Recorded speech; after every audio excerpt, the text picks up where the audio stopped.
جنہوں نے یہ شاندار گلشن ہم سب کے سیکھنے کے لیے سجایا ہے، اللہ پاک ان کو بے پناہ برکتیں عطا فرمائے۔ اور ہمارے اس پروگرام کے سپروائزر کہہ لیں اور اپنے ایک عامیانہ لینگویج اگر یوز کریں تو جن کی صدارت میں یہ پروگرام ہو رہا ہے، صدر مجلس کہہ لیں مولانا جاوید مرکزی صاحب، وہ بھی بڑے مبارکباد کے مستحق ہیں کہ ان کے جادہ و پیماہ کے ساتھ اور ان کے اس قافلے شوق کے ساتھ ایسے قافلہ افراد موجود ہیں، قافلے کے پارٹیسپینٹس ہیں جو اس طرح کا ذوق رکھتے ہیں۔ رب تبارک و تعالی حضرت کو بھی بے پناہ برکتیں عطا فرمائے۔ آمین آمین۔ اور اسٹیج پر موجود ہمارے جتنے بھی علماء ہیں، دانشوران ہیں، ہمارے امام صاحب ہیں، اللہ پاک ان سب کو بے پناہ برکتوں سے نوازے۔ یہ یقین جانے بڑی خوشی بھی ہو رہی ہے، اور یہ انشاءاللہ اس ولیج سے نکل کر کے اللہ نے چاہا تو یہ اطراف میں بریلی میں نہیں بلکہ پوری ہندوستان کی سرزمین پر ایسے پروگرامز کا ایک چلن چلے گا، اور اب قوم بیدار ہوگی۔ اگر اب بھی بیدار نہ ہوئے تو یاد رکھنا پھر کبھی بیدار نہ ہو سکو گے۔ یہ وہ آخری وقت ہے، This is the last step to wake up from the sleep۔ یہ لاسٹ سٹیپ ہے۔ اگر ابھی بھی ہم بیدار نہ ہوئے نا تو یقین جانیے گا ہم خون کے آنسو رونے پر مجبور ہو جائیں گے۔ ہمیں کسی سے گلا شکوہ نہیں۔ یہ ساری تباہیاں، یہ ساری آزمائشیں کیوں ہیں؟ Because of mind. میں سمجھتا ہوں میری وجہ سے، اس لیے کہ بحیثیت عالم، بحیثیت ایک امت کے حساس افراد ہونے کے، میں نے بھی وہ اپنا حصہ نہیں ملایا۔ بیکاز آف یو، آپ بھی اس میں برابر کے ذمہ دار ہیں، اس لیے کہ آپ نے بھی صحیح معنی میں مسلمان ہونے کا حق ادا نہیں کیا۔ آج ہم سب مل کر کے منتھن کریں گے، ڈسکس کریں گے، سوچیں گے اور ایک راہ نکالیں گے جس سے قوم مسلم کے اندر وہ جلوہ فاروقی پیدا ہو جائے، جس سے مسلمانوں کے اندر وہ صداقت کے تاجدار ابو بکر صدیق کی تابانیاں نظر آنے لگیں۔ انشاءاللہ امید کروں گا کہ آپ سب اول تا آخر اس ڈسکشن میں، اس اسپیچ میں شامل رہیں گے۔ الحمدللہ رب العالمین، والصلاة والسلام علی سید المرسلین وعلی آلہ واصحابہ اجمعین۔ اما بعد فاعوذ باللہ من الشیطان الرجیم، بسم اللہ الرحمن الرحیم۔ هل يستوي الذين يعلمون والذين لا يعلمون؟ وقال في مقام أي في آية آخر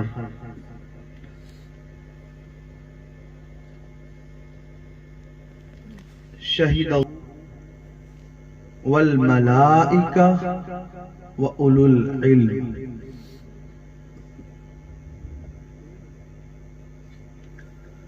صدق اللہ العظیم وصدق رسولہ النبی الامین الکریم ونحن علی ذلک لمن الشاہدین والشاکرین والحمدللہ رب العالمین۔ آئیے سب مل کر کے آقا کریم پر درود پاک پڑھیں۔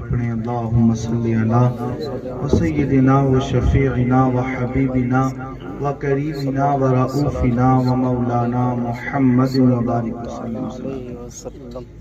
ویسے تو سچی بات بتاؤں، مجھے دونوں انداز آتے ہیں۔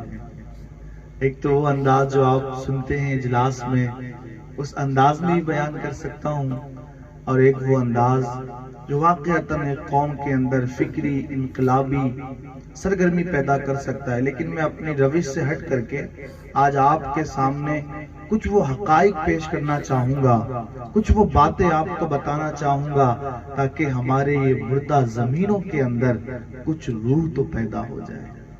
آخر وہ قوم، وہ لوگ کہ جن کے تعلق سے قرآن خود فرماتا ہے کنتم خیر امہ، کہ تم تو سب سے بہترین امت ہو نا، تم تو کائنات میں انویلے ہو، تم تو کائنات میں پیارے ہو۔ آخر جس کو رب پیارا کہہ رہا ہے وہ ہمارے اس وطن عزیز میں ایک مائنورٹی کی شکل میں رہ کر بھی جو گلی کا چمار ہو،